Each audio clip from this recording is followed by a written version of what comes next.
Good evening and welcome to the News Bulletin on a day with Shweta.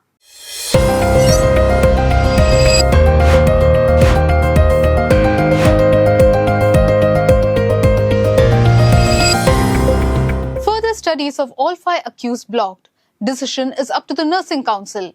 Nursing Council stopped further studies of the 5 accused in the Kottayam Government Nursing College ragging case. Cops took black stones, knives, dumbbells and compasses into custody used to inflict wounds. Congress demanded a court-supervised investigation to prevent attempts to destroy evidence. 4 more students reported to the torture with hostel authorities being informed, but in vain. AISF and AIYF activists protested towards inaction until cops stopped them with barricades and water cannons. Nursing college principal and assistant warden were suspended yesterday. Accused being among the SFI workers would be expelled from organisation, asserted Education Minister V. Shivankutty. Minister K. Rajan, Kerala's demand for rehabilitation a constitutional right, conditions are cruelty. Kerala's Minister of Land Revenue K. Rajan affirmed centre only granted a conditional loan and that Mundakai Chiralmala rehabilitation is a state's constitutional right. Conditions lay that loan given should be spent within 45 days, that is March 31st, with released amount given to implementing agencies in 10 working days. Failing which, state shall pay interest to the centre on the released amount at par with market borrowings as last year. Finance Minister Balagopal affirmed they shall proceed with rehabilitation work. Opposition leader V.D. Satishan too claimed central government was trying to suffocate Kerala pretending to help, laying such impractical conditions. Chalakudi bank heist. Special investigation team intensifies probe as robber remains elusive 19 hours after crime. Robber rode a scooter in Angamali and robbed rupees 15 lakhs from Federal Bank in Pota, Chalakudi at gunpoint in broad daylight. Special team of 20 cops advanced probe in the case. Robber spoke in Hindi to mislead authorities as he understood staff's Malayalam conversations. Locking some staff inside a room, he barged into cash counter and took only rupees 15 lakhs from the rupees 45 lakhs kept. CCTV footage claimed suspect misled cops by heading towards Angamali before changing routes to Thrissur. Robber is still untraceable with intensified hunt across Thrissur, Palakkad and Malappuram districts. Half-price scam, over 40,000 victims, crores to be returned, many hurdles to get it back.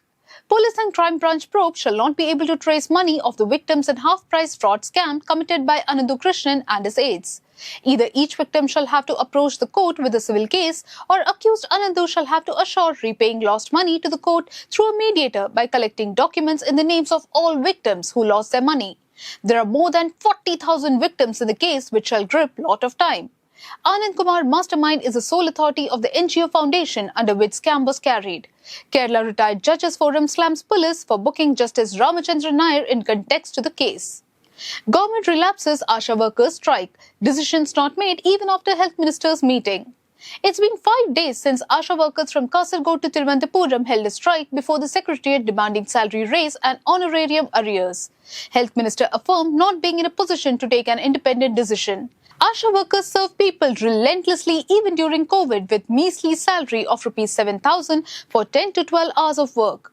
Declaration in the budget promised to hike their salary to rupees 7,500, but in vain. They are now in a situation where they have to borrow money to pay for transport and food to get to work.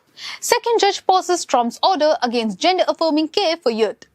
U.S. District Court Judge Lauren King issued a temporary restraint order after Washington, Oregon and Minnesota Democratic generals sued Trump panel ahead of Baltimore's federal judge's block of Trump's order at par with a lawsuit filed in lieu of families with transgender children under 19 years of age. Trump signed an executive order halting federal funding of Medicaid for military families, banning them into sports, affirming their gender at birth in passports and moving transfer men in federal prisons to men's facility. Attorney generals opposed Trump's orders hinting violation of equal rights, protections and separation of powers at par with the federal government. Impacts of Narendra Modi's US visit towards trade deal. US President Donald Trump's meet concluded with friendly negotiations with the initial threat of tariffs posed. Discussions intent on trade, tariffs and defense cooperation, targeting a $500 billion trade goal by 2030. Topics included artificial intelligence, semiconductors and strategic minerals aiding in trade agreement, sales hike of F-35 fighter jets to combat China's influence on Indo-Pacific region, pulling back illegal Indian immigrants in the US, boosting oil and gas imports from the US and reducing trade imbalance between the two countries to avoid retaliatory tariffs. Still, criticism rose as democratic values, press freedom, and resolving trade tariffs remain untouched during discussions. Second batch of 119 illegal immigrants from US to reach India today. Another flight of 119 illegal immigrants from the US with 67 Punjabis is expected to reach Amritsar's Sri Guru Ram Das Ji International Airport on February 16th. Earlier, a US military plane with 104 deportees landed in Amritsar. Deportation shall continue on a bi-weekly basis with similar flights bringing back Indian nationals until all undocumented immigrants are returned to their home countries. Modi-Trump meet promised deportations as part of their friendly negotiation. Punjab Chief Minister Bhagwant Mann reasoned on the move of stressing only the Sikh community to be deported repeatedly, seeking an explanation with Ministry of External Affairs.